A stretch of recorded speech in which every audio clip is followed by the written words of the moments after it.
Well, welcome to my nightmare.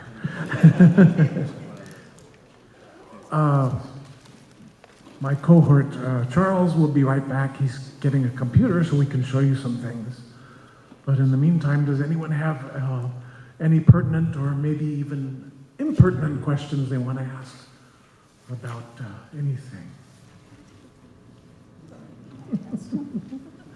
Silence. How long have you been doing this? Well, I've been drawing since I was 2 years old. The animation part started in 1977 for me with Hanna-Barbera. Yeah. Yeah, those were great shows back then. What was that studio like? Oh, it was great fun. It's probably the most fun I had at any studio, really.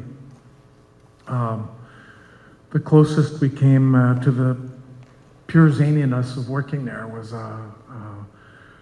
Disney during Little Mermaid, because we were totally off the wall during Mermaid. It was so labor intensive because we were only given a year and a half to make it, and before that, it took 3 and 4 years to make a Disney film. So the studio says, you either make this work or we're shutting this department down. So that was our mandate, and we did it. They found it in their budget to get more people in to help us do the extreme volume of in-betweens, and we got it done. So they got to stay. But we would have things like gorilla hunts in the hallways. Sean Keller was a young animator then. He would dress up in a hideous gorilla mask and a costume and run around and hide in the parts of the studio, and the other young animators would go after him with a rope and a pole, and when they found him, they would parade him through the studio. So this is what we did to blow off steam. We had Moose Day, where everyone moosed their hair up in weird patterns. And, Did anyone actually bring an actual moose saying, oh, no, I it's don't think Moose so. Day? But we had one animator. He was really wonderful. Okay.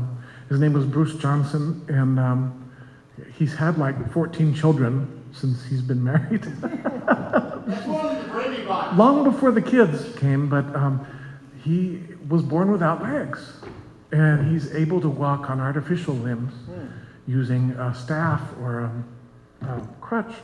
So for Halloween, we had big blowout costume celebrations, and he had a pair of legs made for him that back sweep like an animal has, and enough to balance him.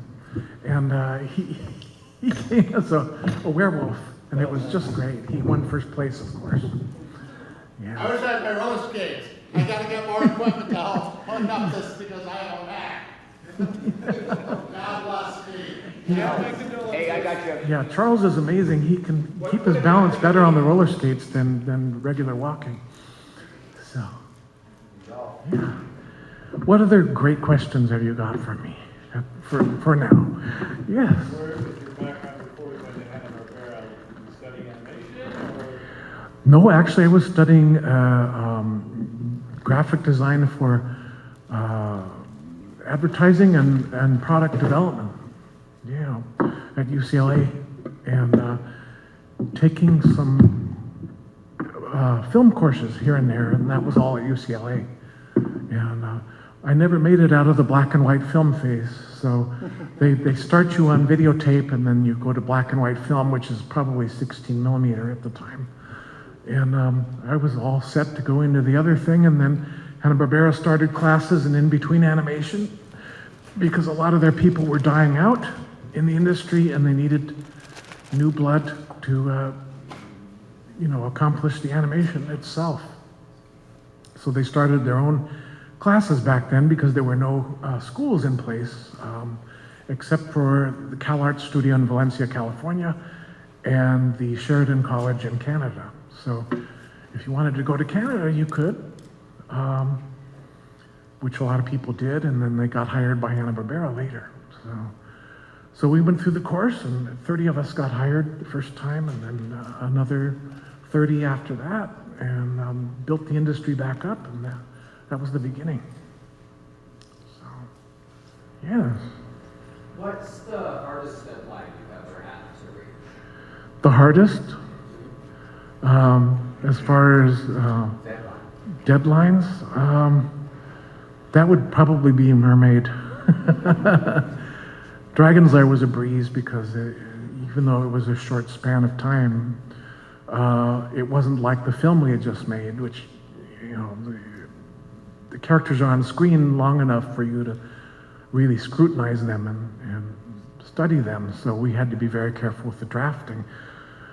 Dragon's Lair, no, there's a lot of terrible drawings in there, but they're moving, they're coming at you like that, so you never see that stuff, you just feel it. Yes? Working for a movie like Little Mermaid with a studio like that, and working on games like Dragon's Lair or Space Ace, was there a bit of difference or similar work environments? Yeah, every studio is different, including the style of work that they do. Bluth had their own signature style for drafting characters, and it was completely different from the Disney style when I got there, but I still like to do both. Hanna-Barbera, for reasons of economy, the kind of animation they do is called limited animation, which most television animation is.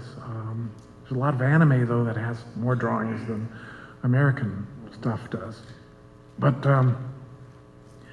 they found simple ways of handling characters, like the girls didn't have a little divot. It almost takes too long to draw the divot in the top of your lip here. So they just had like fish lips, you know, they just went straight across, which I borrowed for Ariel, don't tell anybody. Yeah, because that actually helped give her fishy quality, so.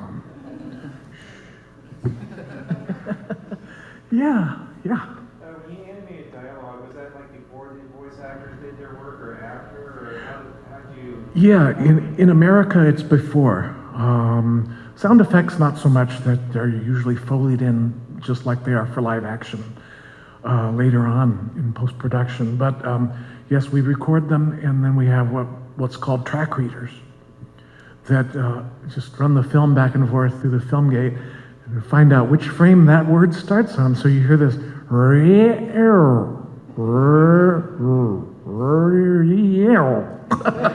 you hear that all day coming out of their room.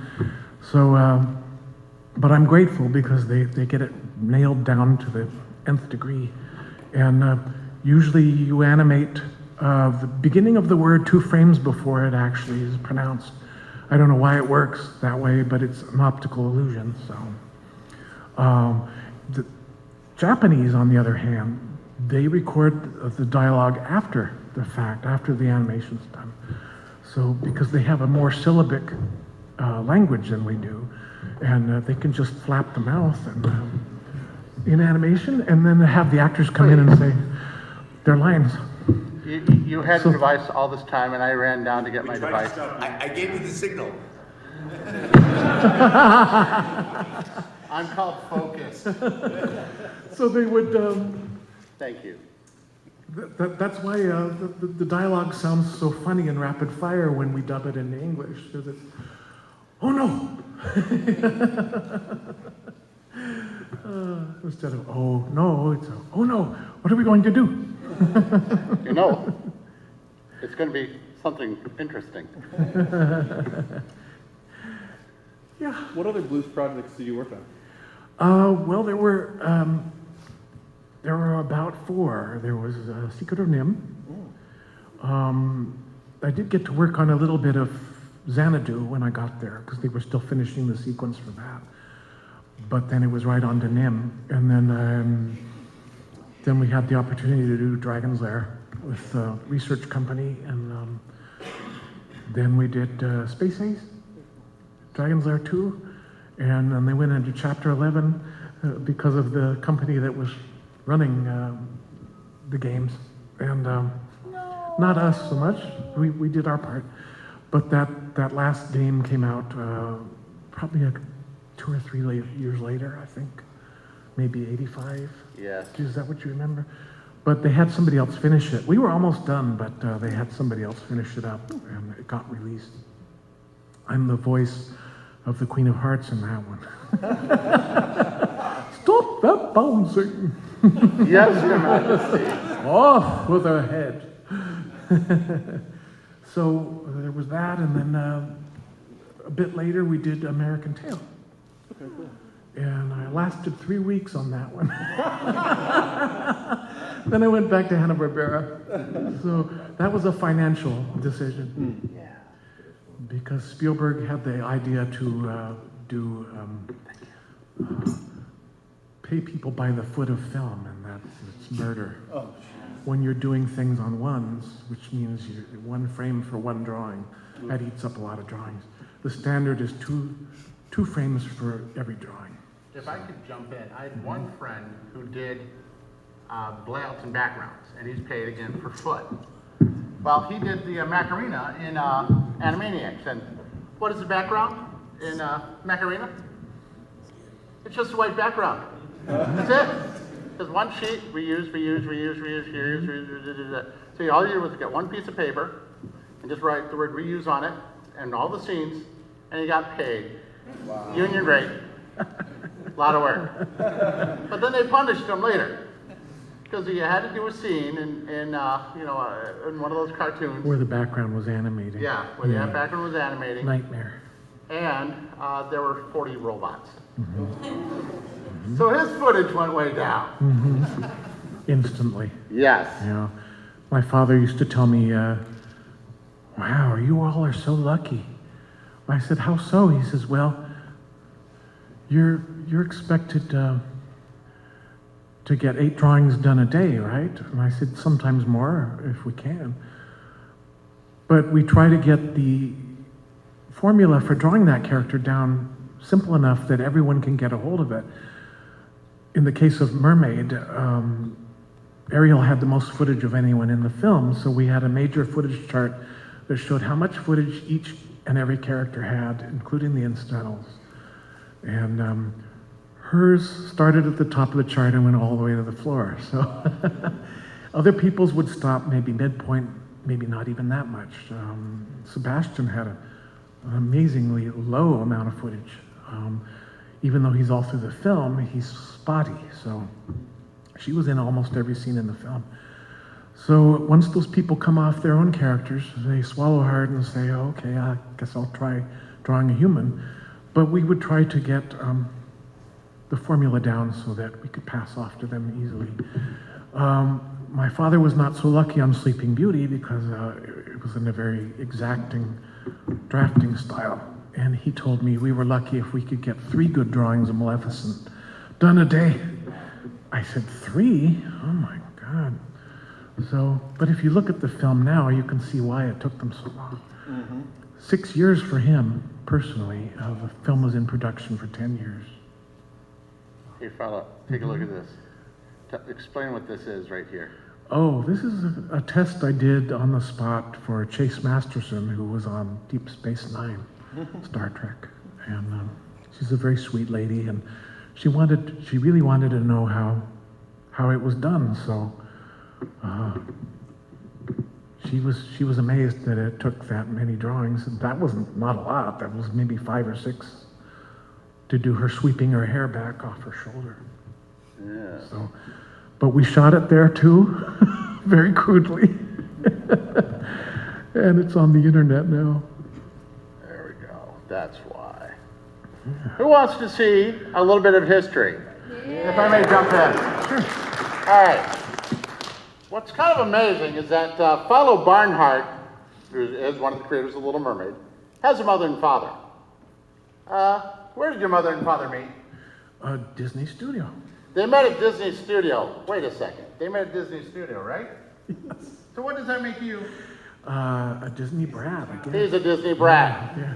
Second generation. What we're going to do is show a little bit about what his father had done in films. The main reason why his mother isn't up there is that, unfortunately, back in those days, The day. women were considered only good enough to do inking and painting, even if they were incredible artists, except for rare exceptions, such being as... As Mary Blair, who was a family friend also.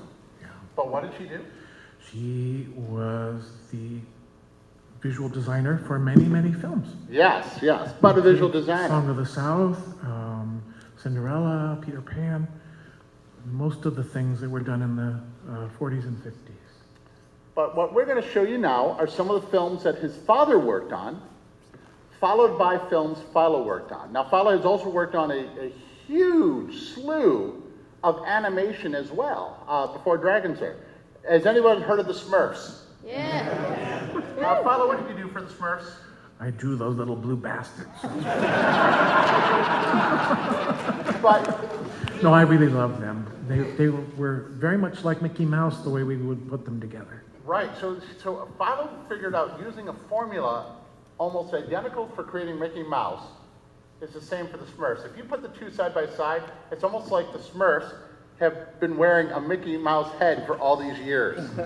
It's just amazing. And the way that they create formulas to figure it out. If all of you are artists and you never touched a character before, and he designs it as a formula, all of you could draw it, and all of us would be consistent in style, and we'd be able to make an incredible film. Mm-hmm. But I'm going to show you what They also had familiar or similar family relations, let's put it that way. Yes.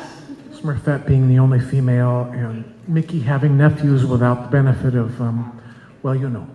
It's called pathogenesis. Yeah, parthenogenesis. Yeah. Do you hear the sound out there?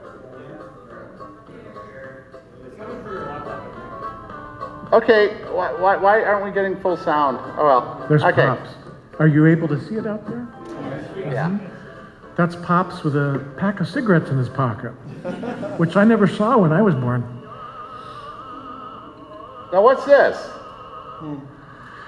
This is Make Mine Music, Willie the Operatic Whale. And Nelson Eddy did all the voices and narration for it.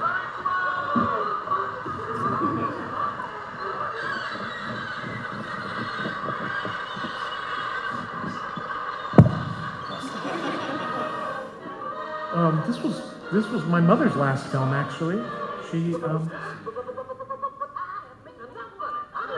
She left and campaigned after this to start raising our family. And, my first brother came along in 1947.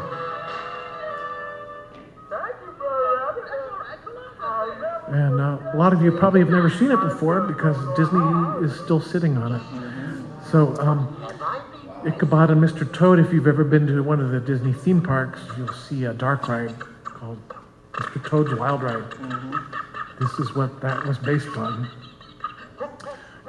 It's also based on Wind in the Willows. And it was one half of the film Ichabod and Mr. Toad. The other half was Sleepy Hollow. And they were still hand inking the films back then. So you'll see some sensitive color lines. Father had just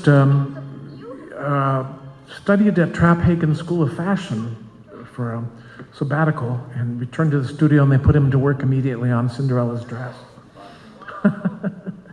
Who remembers this from school?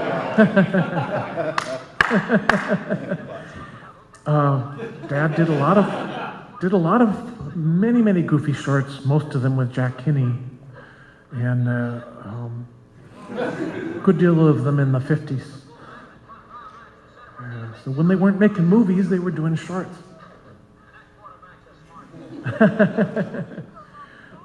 Now this man in the tree here, Sterling Holloway, also the voice of Kaa, also the voice of Winnie the Pooh, I got to read with in my final audition for the part of Christopher Robin in 1963 or so.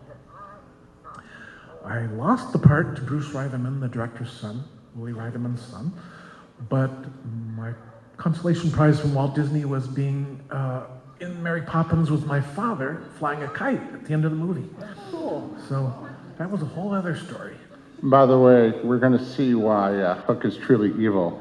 He doesn't smoke one, but two cigars. Yeah, he's a man. A lot of key assistants will use their bottom light to clean up a scene, but my father used top light only to do Captain Hook. It was a lot of work. This was the first widescreen cartoon they ever did. Those cats act so Siamese. So it was the beginning of, a lot of artistic labor to fill the screen with some nice artwork. This is so 50s, I love it. It has that Sputnik feeling, that mid-century, style. Which Sleeping Beauty also has, of course. Yeah. Sleeping Beauty is mixing medieval tapestries with Sputnik, more or less. Mid-century art idioms.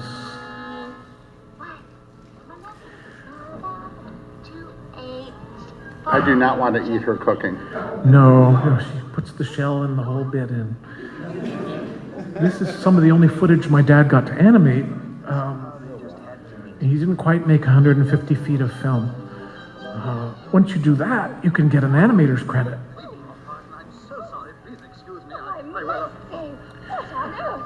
This was the beginning of Xerox as a means to get the images on the celluloid. And very spontaneous. This is the film I missed out being the voice on. Aw. And to this day, I think I had the better British accent.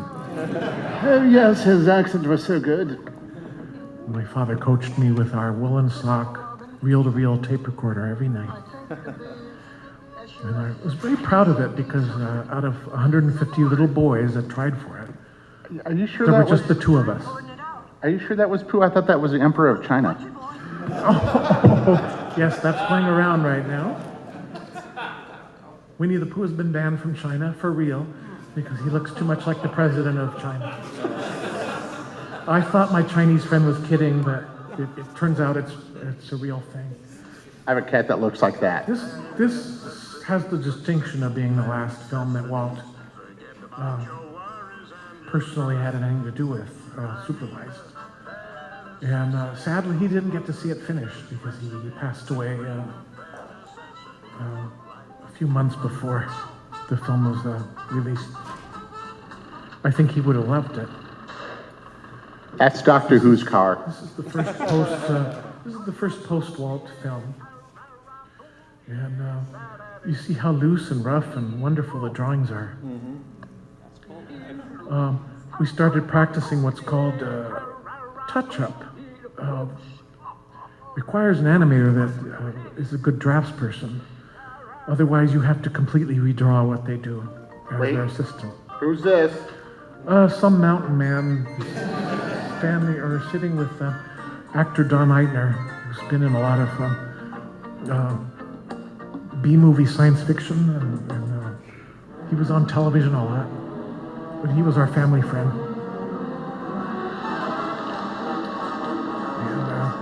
And this was only my second film. Eat the mouth. The first one being Star Trek, the motion picture. Which I'll show a clip of. Had nothing to do with character animation. Why have you come? Everything to do with phenomena. Da-da-da-da-da.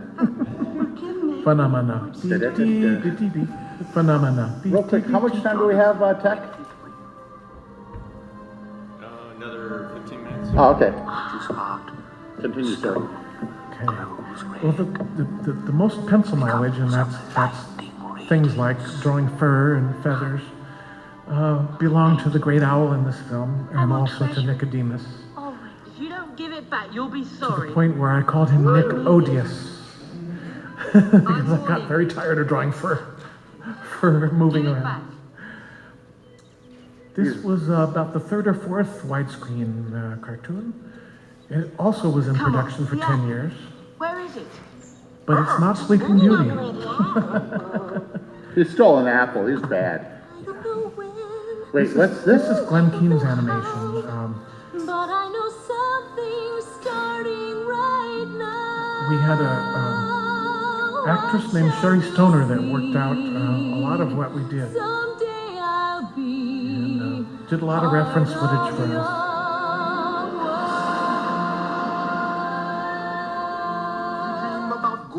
That's one of mine there. It's about that big, the drawing. Because they wanted to be able to pull out and show the entire background. The backgrounds were painted on what's called 16 field paper, which is about that big. I want to be on this roller coaster. Oh, this is the first film we made when we got to Florida. It's called Roller Coaster Rabbit. And that's why he's going to Florida. Because that's where we were. But I remember doing a scene where he gets nailed by a whole box of darts, and one of them goes in his head, and he says, "Ow, what's happening to my head? I have a headache," but it's a little one. His head shrinks down. This was the first film to be painted in what's called the CAPS system, which stands for Computer Assisted Paint System. And they were already developing it back on Oliver and Company. And it did away with real paint. Backgrounds are still painted with real paint. But our cells no longer existed. What we would do was scan the drawing in and make sure it was sealed. Oh, that scene took me forever. I get clammy hands when I see it now. But it's touching the stylus to the screen, and then it would fill in. Hey, it's Ariel. And if you had a segment there, it would leak. Most of you who paint with graphics on the computer know that if you have an open area, it's going to leak out into everything else. At which point you offer many expletives. So, That's 1960s, not 1060s. yeah, the man that made this video. That's Philo as a kid. He's flying a kite. Right In in the middle, knickers. right in the middle of the screen. How about that? But I sat on David Tomlinson's lap one time at break time outside the soundstage. My father was frantic because he couldn't find me. And there I am sitting on his lap, and my father panicked, ran over, pulled me off. And he says, "Oh, nonsense, we're having the loveliest conversation." I don't remember what we talked about. But at the wrap party screening, about halfway through the movie, I leaned over to Father and said, "Daddy, why is Mr. Tomlinson being so mean to his children?" And he says, "Oh, honey, I thought you understood. That's called acting." So. Real quick, I'm just going to show you my website, what I do. I publish comic books, educational, and horror.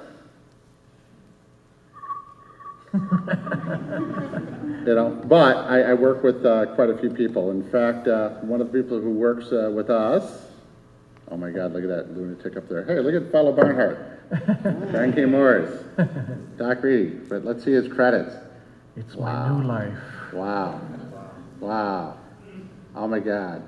Wow. 3 days later. He even worked on Plastic Man. Yeah, So I may be teaching at DePaul University soon. if that works out. You never know.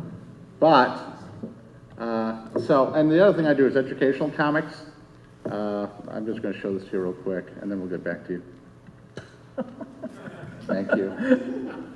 Hold on. And now for the station break. Yes, now for the station break. Now to bore everyone to death.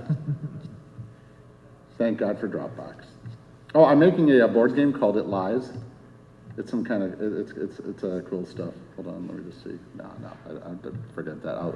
Come to my table. I'll show you my game. So we're in the back wall. What's really cool is it's in blacklight, so I'm having like deja vu of my days in the 60s when I would collect blacklight Yes. posters. And if I ran out of wall space, too bad, I would put it on the ceiling. But this is kind of the work that we do. He's done some of this too. Look, it's phlebotomy. Oh, yes, the medical things. Oh my gosh. A good deal of what I did with Charles was law enforcement, though. Yeah. Yeah, they have also similar training films. Needles. Ew. Yeah, I know about that in real life. All right. Commercial break over. Yes. Hey, who would you rather see a scene from Dragon Lair living or dead? All right. You want to show the death scenes? No, they don't want to see it. They don't want to see it. Living or dead? Wait, whoever's louder. Hold on. Living, let's hear you shout. Dead. Yeah. Oh, they're close. Living? Dead. Yeah.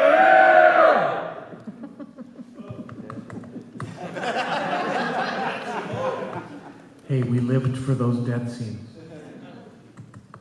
And I'm also going to show a little bit of Space Ace. Now, I'm just going to show a moment of this, a couple of these. Dailies every week, we would roar with laughter. And then Vera Lanford, who does the voice of Princess Daphne in the show. This is the world we're used to. She literally squeals when she laughs, so she would get everyone else going.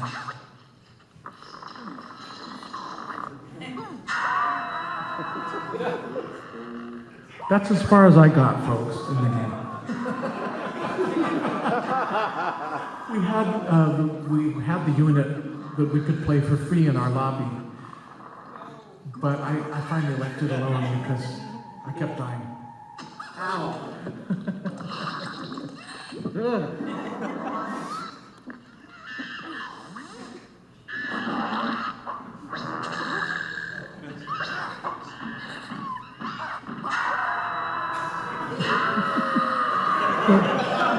Dirk was voiced by Dan Molina, our sound editor. And he was so quiet all the time that who knew he had this in him, you know? Probably the best man for the job.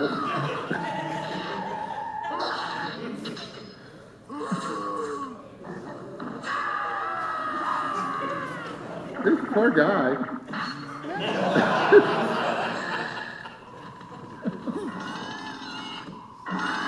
Ow! That's one of mine. And that one too.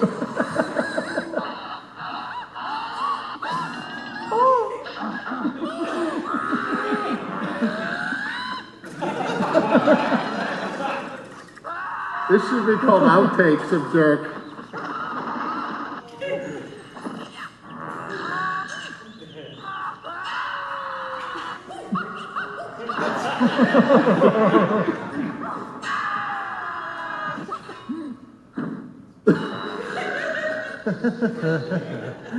Guess who?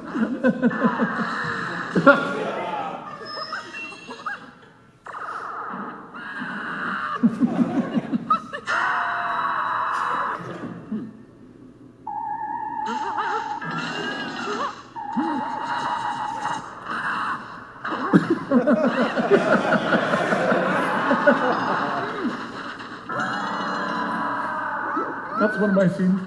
And that one. And that one.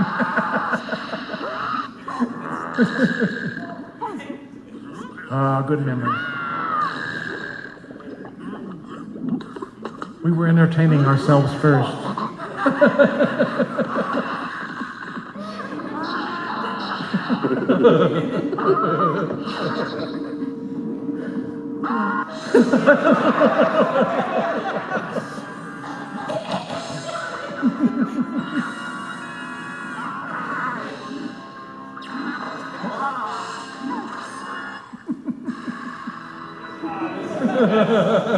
Yay! So good to see those again. Space Ace had some great ones too. My favorite is the giant head that rolls down the hill and just gobbles them up as it goes along. All right, now we're going to change scale. I'm going to ask you some weird questions, Philo. Yeah. You worked on this thing called Star Trek: The Motion Picture. Yes. I mean, I love. I bet you I can break dance better than you. No, I don't want to see break dance. Nice kid. God bless you. All right. Bye-bye. Okay, that's computer graphics, right? No, sir. That's a painting. Wait, that's a painting? It's a painting in about 5 levels, 5 or 6 levels. Okay, now I like how you built 3 spaceships. No, one model shot 3 times. What? This is just one model? And it was a logistic nightmare because that was motion control. There was no CG then, and there had to be 3 passes. This is just beautiful. So in those cases, you would backwind the film, or the computer would do it, actually. That was the only place we used a computer, was to power the cameras. Were the models actually lit up? On the final pass, they were. That, huge. So that one was about... The size of this table. The wingspan was about 4 or 5 feet. What looks like a swirly cloud is actually a wire hanger that we spun. After bending it into weird shapes, we spun it, and I had Virgil Morano, the staff photographer, shoot us stroboscopic. Wait, V'ger's a coat hanger? Yes. Oh my And God. it made it this little puffy, swirly shape. I'm 1/8 So Klingon. we reversed it. We made a negative out of the positive image and put it on what was called a Kodalith cell. It was a Kodak product. What about this? That has to be computer graphics. Look at how shiny that is. No, that's a graphic done by Greg Wilsbach, and it's to mimic what we had already done with the wire hanger. Wait, so this is In a- hand drawn? In a graphic way, yes. That's impressive. Yes, sir, it is. And the little ships were manipulated right under the camera. And that's a coat hanger, the blue thing. That's correct. Once the Kodalith cell was done, everything that was black turns white or clear, and everything that was white turns black. Coat hanger. So we would do a couple of those and backlight them and pull them over themselves, and it makes a shimmer effect. If you look closely at the film next time, you'll see it slightly shimmer. Okay, so that was all hand animation. That's hand animation. Yes. This? That is actually it's a card that's been punched, shot with star filters, and the camera, the same way that the ships are shot. Ships stand still, they don't move at all. It's the camera that does all the moving. It's the same way that John Dykstra had created the movement for the ships in Star Wars. It's motion control. So we did it similarly on the animation stand by zooming in or out. If it was outgoing or incoming, you would either zoom in or out on the little doodad there, the hole in the card. So none of this is computer graphics. No, none of that. But what makes that flare is the filter that we use on the camera. That's so cool. That looked kind of dumb. Yeah. They're like, what the muck? Why do they look like they're getting ready for run fair? Every time they blink, it's just a percentage thing. The cameraman has to just pay attention to the percentage you want for that frame. Back in Happy Starfleet. Now, are we going to see Spock flying around here? This model is rather large. No. The figure was used for Spock later, but he was painted a different color here. He was about 8 inches tall. He's a pneumatically controlled puppet. He was about 18 inches tall. And he had limited movement. His arms were moved. Oh, we have very little time. Oh, how much time do we have left? That's about as long as most guys last.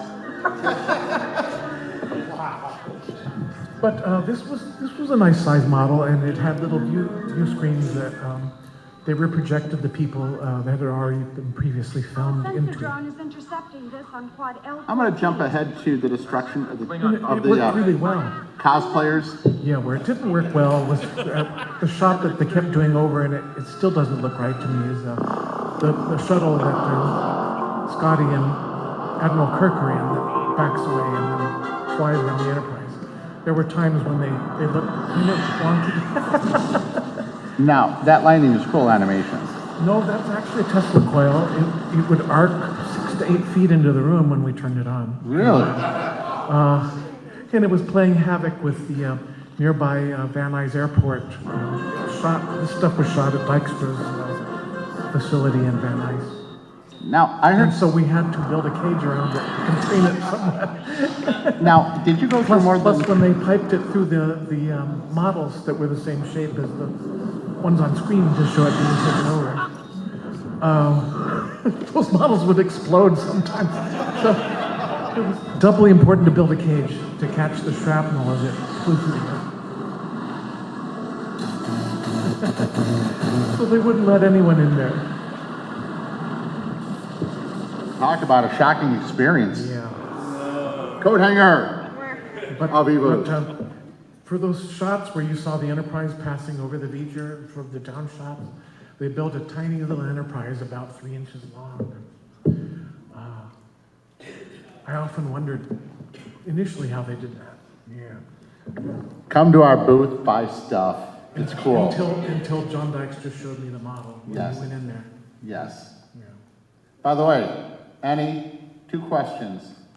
Who wants to, you gotta raise your hand. You, sir. Stand up, because you're amazing. Everyone applaud him. What is your question, sir? Yeah, so with, No, it's the one behind you.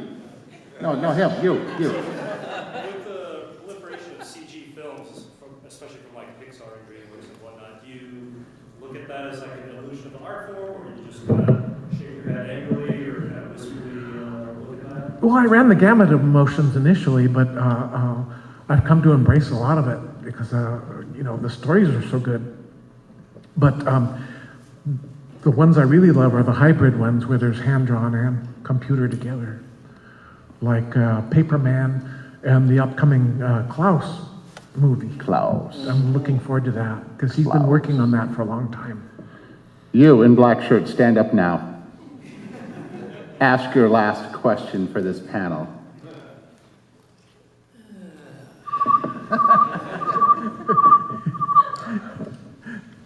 It's a big responsibility. This was referred to as Star Trek the Emotionless. Yes, we had our own names for it at the time too. Star Trek: The Potion Mixture. I was going, actually, the question I was going to ask you, sir, is where did you pick up that magnificent jacket? Oh, I had it made in China. I bought the fabric at Joanne Fabrics. Thank you, Joanne. And I got a Galaxy print too, and I had 2 suits made. It was my fault.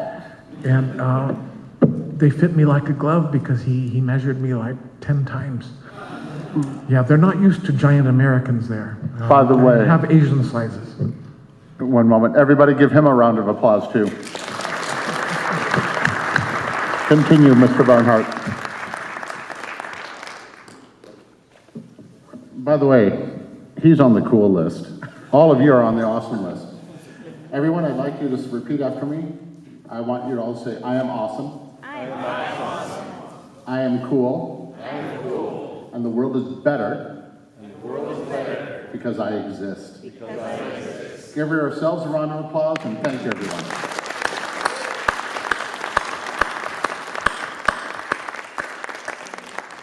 So to go back to, let's go sign some autographs.